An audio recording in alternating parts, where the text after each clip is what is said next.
വാക്യങ്ങളിൽ മാത്രം എഴുതി ഒതുക്കാനുള്ളതല്ല.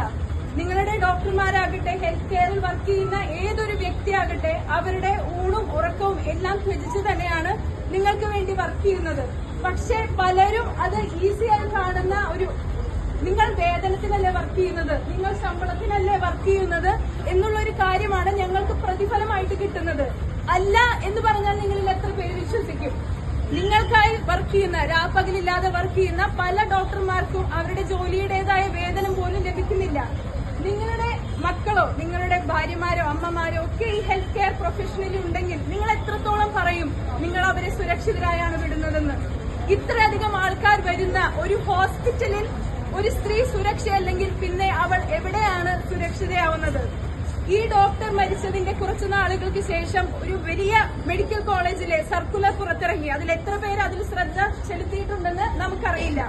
അതിൽ പറഞ്ഞിട്ടുള്ളത് പുവർലി ലിറ്റ് ആയിട്ടുള്ള സ്ഥലങ്ങളിൽ, അതായത് വെളിച്ചം അധികമില്ലാത്ത സ്ഥലങ്ങളിൽ കൂടെ ഡോക്ടർമാർ പോകരുത്. ഡോക്ടർമാരെന്നല്ല, സ്ത്രീജനങ്ങൾ പോകരുത്.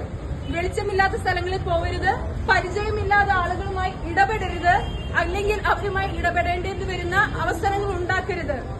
ഒരു ഹോസ്പിറ്റലിൽ നിങ്ങൾ രോഗിയെയും കൊണ്ടുവരുമ്പോൾ നിങ്ങളുടെ ഐഡന്റിറ്റി, നിങ്ങളുടെ ആധാർ കാർഡ്, നിങ്ങളുടെ മറ്റെന്തെങ്കിലും തിരിച്ചറിയൽ രേഖ ചോദിച്ചിട്ടാണോ നിങ്ങളുടെ രോഗത്തിന് പ്രതിവിധി ഉണ്ടാകുന്നത്? അല്ല.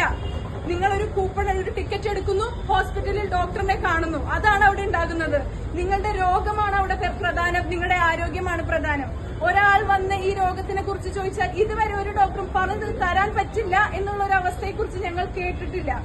അത്രയും പറഞ്ഞു തരുന്ന ഡോക്ടർമാർക്കോ അല്ലെങ്കിൽ ഏതൊരു വർക്ക് പ്ലേസിലെ ഏതൊരു സ്ത്രീക്കാണെങ്കിൽ കഴിഞ്ഞാലും അവൾക്കാണ് ഈ റെസ്ട്രിക്ഷൻസ്, ഈ ബാരിയേഴ്സ് നേരിടേണ്ടി വരുന്നത്.